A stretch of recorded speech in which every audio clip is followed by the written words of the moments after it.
आप सबको समझौता एक्सप्रेस में खुश आमदीद। मैं हूं उर्दू VOA वॉशिंगटन से कॉकब फरशोरी और मैं हूं वॉइस ऑफ अमेरिका हिंदी की निहारिका आचार्य। इस हफ्ते दोनों भारत और पाकिस्तान अपने आजादी की सालगिरह मनाएंगे। पिछले 62 सालों में 62 इयर्स में इन दोनों देशों ने क्या कुछ हासिल किया है, आगे चलकर किन किन चुनौतियों का, किन किन चैलेंजेस का सामना करना पड़ेगा, आज के इस सेगमेंट में समझौता एक्सप्रेस के हम इसी पर बातचीत करेंगे। बिल्कुल निहारिका, और एक चीज जो बहुत ज्यादा इंपॉर्टेंट है वो ये समझनी कि एक तरफ ये कहा जाता है कि अभी तो सिर्फ 62 इयर्स हुए हैं और 60 साल या 6 जो एग्जैक्टली ये नेशंस की हिस्ट्री में बहुत कम होते हैं, लेकिन दौर बदल गया है और 60 साल कोई छोटा अरसा नहीं होता। इसलिए जो चीजें अचीव नहीं की जा सकी उन्हें टाइम से मुंसलिक करना कि टाइम बहुत कम हुआ है शायद दुरुस्त नहीं होगा। ये सही बात है और ये भी है कि 62 इयर्स में आपने क्या कुछ किया है और उस पर किस तरह का बेस बनाया है अपने फ्यूचर के लिए कि कहां आगे बढ़ेंगे ये दोनों देश पड़ोसी हैं, वो अपने जियोग्राफिकल सिचुएशन को बदल नहीं सकते और काफी कुछ जब इंडिया और पाकिस्तान की बात होती है, उनके रिलेशंस की जब बात होती है तो ये देखा जाता है कि प्रोग्रेस हुआ है।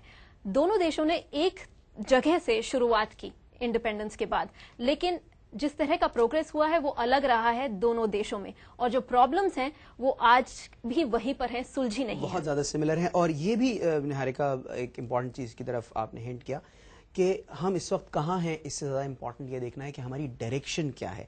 और नेशंस वही नेशंस बन पाती हैं, आगे बढ़ पाती हैं जिनकी डायरेक्शन सही होती है। और जितनी जल्दी हम ये डायरेक्शन हासिल कर लेंगे, हम जो 62 इयर्स की बात कर रहे हैं, उतनी जल्दी हम उस प्रोग्रेस के रास्ते पर आ सकते हैं जिसकी हमें ज़रूरत है, जो हमें फ्यूचर जनरेशन्स को देना होगा। इंडिया की अगर बात करें निहारिका, तो इंडिया का जो एक क्लेम टू फेम कह लें या जो उसके कह लें कि जी अपनी स्ट्रेंथ बहुत ज़्यादा समझता है, वो डेमोक्रेसी और डेमोक्रेटिक इंस्टीट्यूशंस।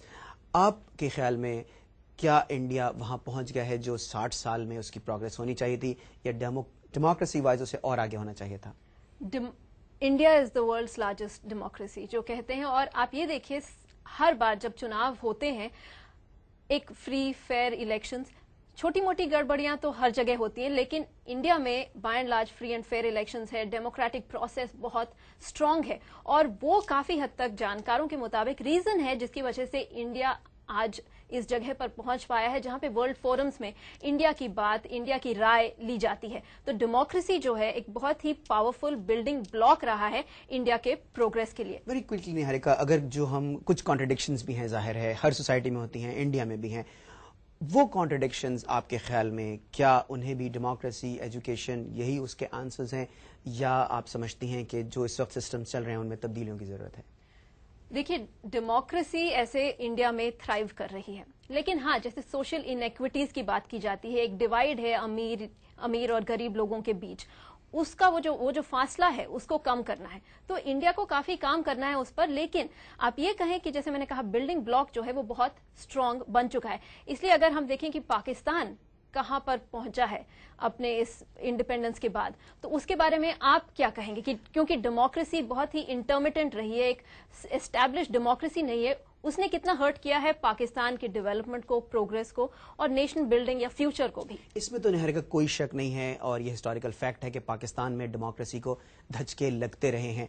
एक जो चीज अब हम देख रहे हैं, जो अभी हम डायरेक्शन की बात कर रहे थे, वो ये कि सिविल सोसाइटी एक बहुत एक्टिव रोल प्ले कर रही है। तो पाकिस्तान के फ्यूचर से जहां तक डेमोक्रेसी का ताल्लुक है, मायूस नहीं होना चाहिए। इस वक्त वहां पर जाहिर डेमोक्रेसी है और जो एक डिजायर है, जो एक हंगर है डेमोक्रेसी के लिए, रूल ऑफ लॉ के लिए, जिस तरह से आप देखें वहां चीफ जस्टिस रिस्टोर हुए हैं एक पब्लिक मूवमेंट के नतीजे में, उन चीजों से ये उम्मीद जरूर जागती है कि पाकिस्तान अब उस राह पर चल पड़ा है जो कि डेमोक्रेसी की तरफ पाकिस्तान को एक ट्रू डेमोक्रेटिक स्टेट की तरफ ले जा सकती है। हम बात करते हैं फ्यूचर की कि क्या गोल्स होने चाहिए दोनों देशों के और क्या चाहते हैं आगे चलकर, किस तरह के नेशन स्टेट्स ये दोनों देश बने। भारत की बात करते हैं। हमने इस सिलसिले में बात की अरुण कुमार से, जो वॉशिंगटन में एक बहुत ही सीनियर इंडियन जर्नलिस्ट हैं, वो पाकिस्तान में रहकर रिपोर्टिंग भी कर चुके हैं, और हमने उनसे पूछा कि आगे चलकर रीजन में जो स्टेबिलिटी है, भारत पाकिस्तान के रिलेशंस कितना इफेक्ट करेंगे भारत के फ्यूचर को, उस रीजन के फ्यूचर को।